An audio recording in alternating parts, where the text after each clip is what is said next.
Does no hard feelings suck? Now, before watching this movie, I thought Jennifer Lawrence was just a solid actress. I was pretty indifferent to her, but of course, I've seen her in X-Men, The Hunger Games, Silver Linings Playbook, lots of movies, and she was always good. This might be her best performance, and she might be one of my top 5 favorite actresses now. Like, wow. Hey guys, my name is Brandon, aka the BrandoCritic. Thank you guys so much for being here today. I really do appreciate it. I was able to see No Hard Feelings a few days early, and I'm here to tell you if it sucks or not. But let me know, guys, are you guys looking forward to seeing No Hard Feelings? Are you guys big fans of Jennifer Lawrence? Are you guys big fans of romantic comedies? What's your favorite? Let me know down in the comment section down below, and make sure you guys stick around to the end of the video so you know my rating of the movie, or else you might be going to a film that might not be right for you. Now, let's get started. So Gene Stupnitsky is behind the camera here, and of course he has directed this movie, Good Boys, which came out a few years ago, and a couple episodes of The Office. And of course it stars Jennifer Lawrence as our main star, Andrew Barth Feldman, and Matthew Broderick, amongst many others. And the story is that Jennifer Lawrence plays Maddie, and she is an Uber driver on this beach town, but her car gets taken away, she doesn't have any money, she's going to lose her house. But she comes across this very intriguing job offer on Craigslist. Some helicopter parents want her to date their son, this socially awkward boy, to get him out of his shell before he goes to Princeton in the fall. So what are my thoughts on this movie? Well, this is a very standard rom-com. This movie is not reinventing the wheel by any means, and there's nothing really that out of the ordinary with this movie, because it has two major tropes that we've seen in countless movies. Number one is the liar reveal storyline. So how does that work? Well, a character wants to get something or get further in life, so they start a lie, and of course their life starts to change for the better. But of course that lie is revealed,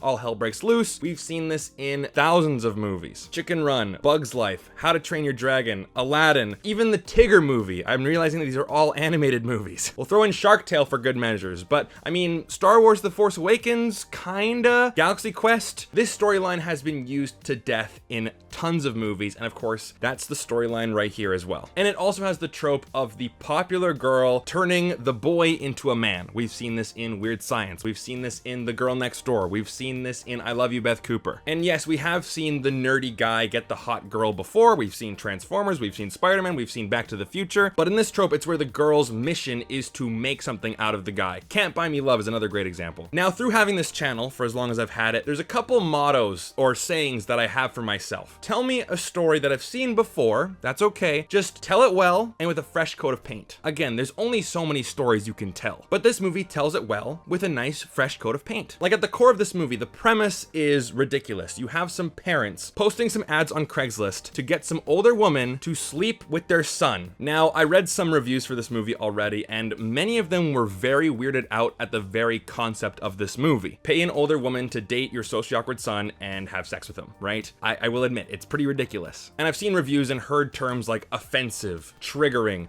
inappropriate, doesn't make sense, or unrealistic. And I'll tell you guys right now that if you are one of these people, then just don't even see the movie. If you can't get past the core of the movie, then it's not gonna win you over. You've lost already. And again, if that's you, then totally fine. You can skip this movie and watch something else. There's plenty of other good movies out there. But when it comes to rom-coms and lighthearted movies like this, I like a ridiculous premise. I've seen a movie where Mel Gibson gets struck by lightning and then can hear women's thoughts. I've seen a movie where Jennifer Garner wakes up 30 years old when she was 13 the night before. So this premise is not that out of the ordinary either. My sister, a woman has come up to her before and said, you know, so my son is actually single, you know, would you like to date him? I can make it worth your while, you know, so it's not that out of the ordinary. Trust me, it was weird. But at the end of the day, when it comes to a movie like this, it's like, who cares? It's a movie. It's funny, and it's really well told. And of course, we got to talk about Jennifer Lawrence. One of her best, if not her best performance. I understand she won the Oscar for Silver Linings Playbook, and yes, she acts better in that movie. But man, she really just steals the screen in this movie. She feels like she's having the most fun time of her life making this movie. She's hilarious, she's witty, she's snarky, her comedic timing is perfect, but she also really nails the over-the-top, absurd physical comedy. And let me tell you guys, you have never seen Jennifer Lawrence like you have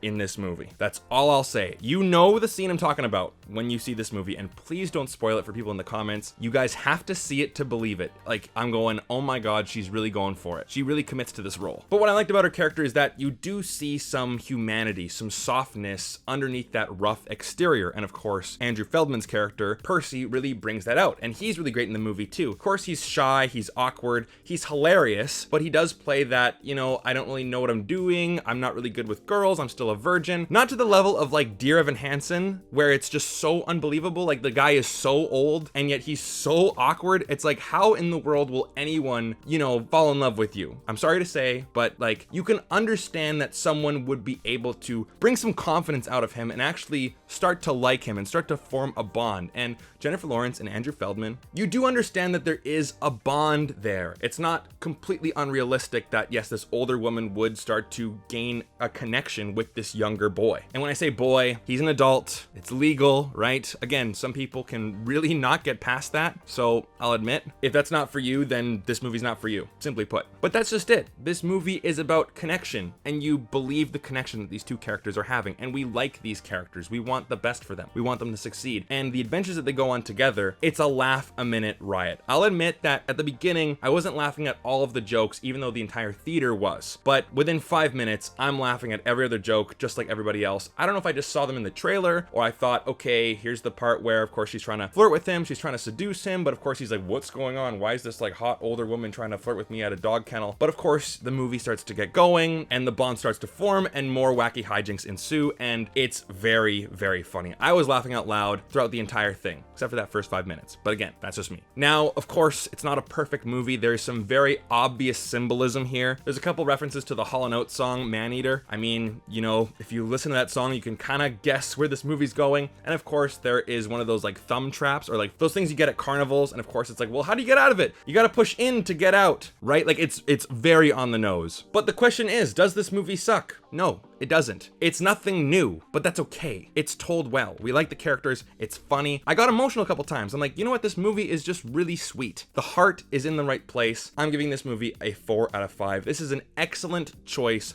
for date night. Again, not reinventing the wheel, but it's a well-oiled machine, and that wheel turns really smoothly. It's the best analogy I got, I'm sorry. So there you go, guys. Those are my thoughts on No Hard Feelings. Let me know what you thought of the movie down in the comment section down below. And if you guys like this video, then definitely hit like and subscribe. I would really appreciate all the support. And if you want to support the channel on an even further level, then Patreon is down below. We do monthly watch-alongs. I give you guys movies every single month, and you guys get to see content early, and there's a really tight-knit group of people, no toxic behavior. Everyone's opinion matters there. So if that interests you, the link is down below. Thank you guys so much for watching. I'll see you guys next time. Take care.